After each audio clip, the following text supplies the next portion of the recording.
So I just dropped my son off at school. Just picked up one of my prescriptions.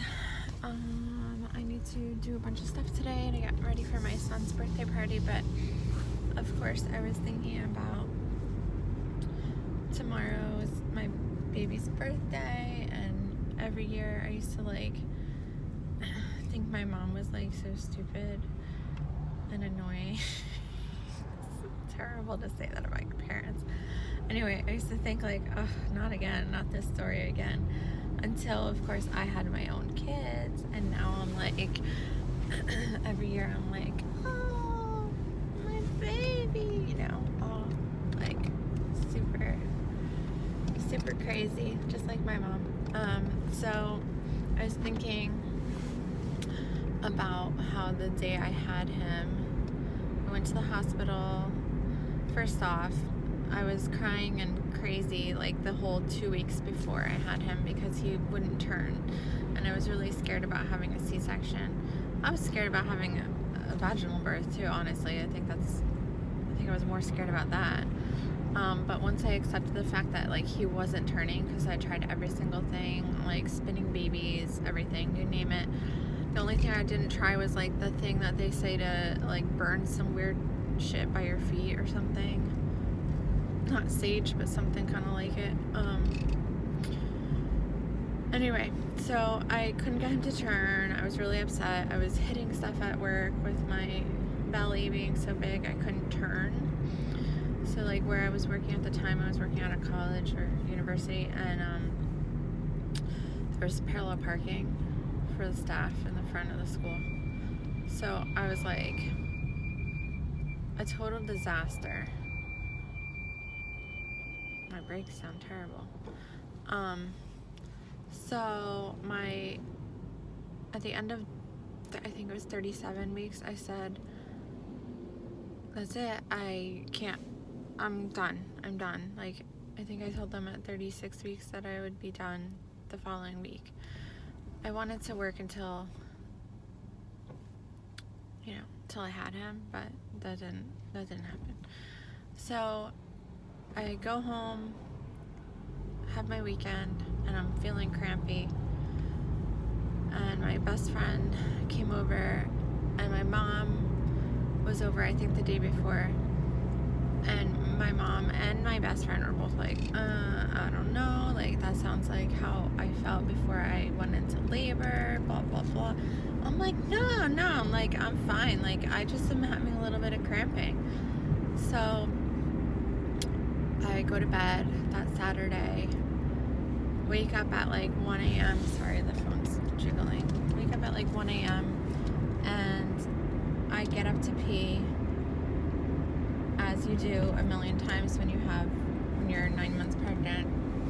And I get up to pee, I go back to bed, and then my husband gets up to pee, and I think oh, I have to pee again. So I get up to pee again, and I have really bad back cramp, lower back cramp, and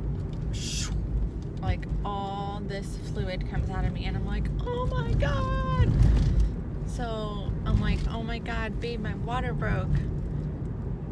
He thought he had a full week, before we were having a baby. So he had a little bit too much to drink that night, and he was oh my god, are you kidding me right now?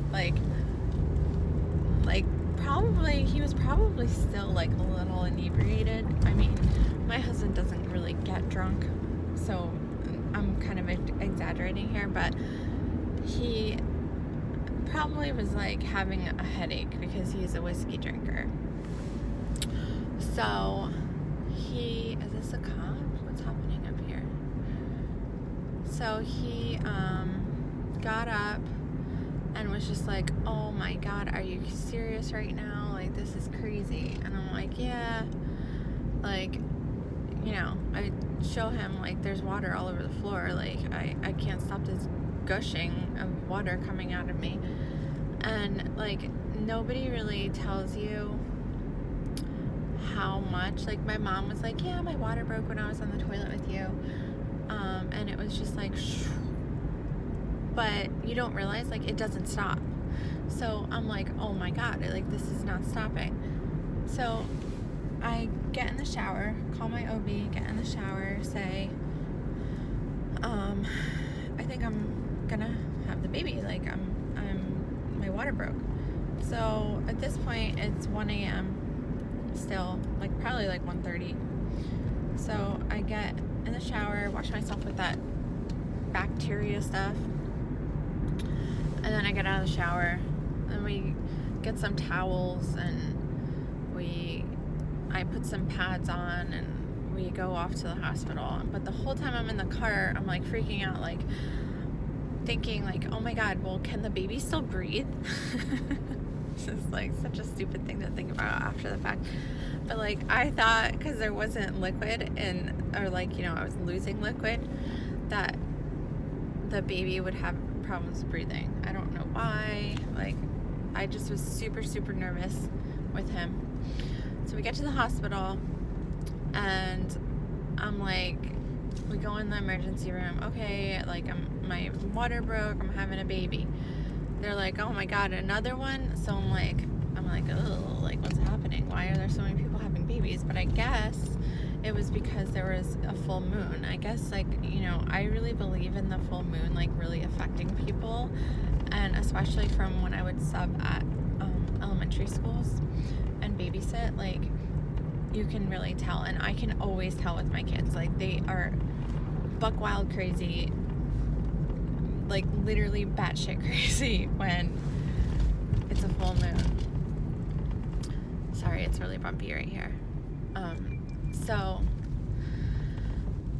we get to the hospital. I'm like, you know, deer in headlights. What do you mean? Like, crazy. That's crazy thinking about it. Like, the full moon is making people have babies? Oh, geez. So we go into triage. At this point, my husband's calling everyone, telling them, like, Jeanette's having the baby, come to the hospital. So my mom, my dad, my brother, I think, was even there, and my in-laws were there. And then I'm in the triage room. It's like probably 2 a.m. at this point, 2 something, maybe 3 a.m. And there was another lady who had been laboring from like noon the day before, so they were going to take her in because she was, you know, failure to progress. So they took her in, gave her a C-section. I knew I had to get a C-section because Xavier was breech, and when he came out, like, his face was all smashed, so I'm really glad I didn't get the version or whatever they call it, where they flip the baby. Like I said, I did all the crazy flipping, turning babies, whatever the hell that thing is, circling babies, I don't know.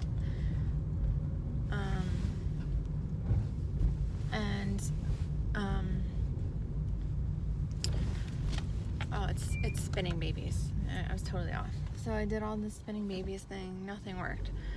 So finally I get into my appointment. At this point it's like 6 a.m.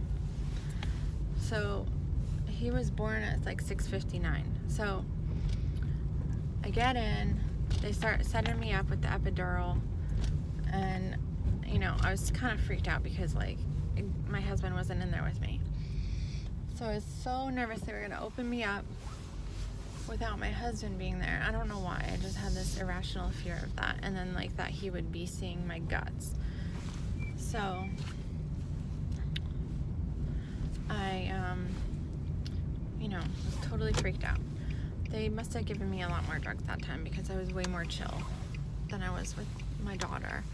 So they give me the epidural, I lay down, they bring my husband in, who's got his little clown suit on, like they make you put on like the whole dressing, and then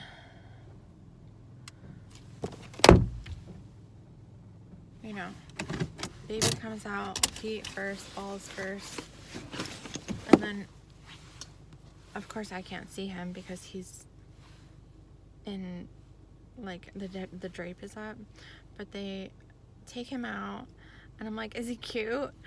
And because at first he didn't cry because, you know, he came out balls first, but I wasn't stressed out about that. So he comes out and his little nose was like this, like flat, like smashed, and his face is not developed on the one side. So it was like, oh boy, like this is why he didn't move. So every year I think about how the leaves were turning and how I was walking around the campus that I worked at trying to get him to turn and trying to get him, you know, to go head down. With my daughter, she was head down probably from 20 weeks on, and honestly, I think they're both very painful, but like my son was like doing this, it felt like, with his little arms in my belly, and like I think smashing his face up against my ribs, so that was super painful.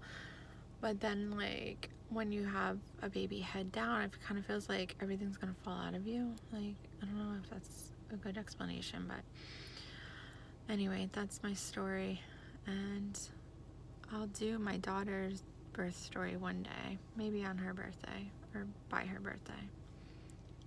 Don't forget to subscribe. Bye.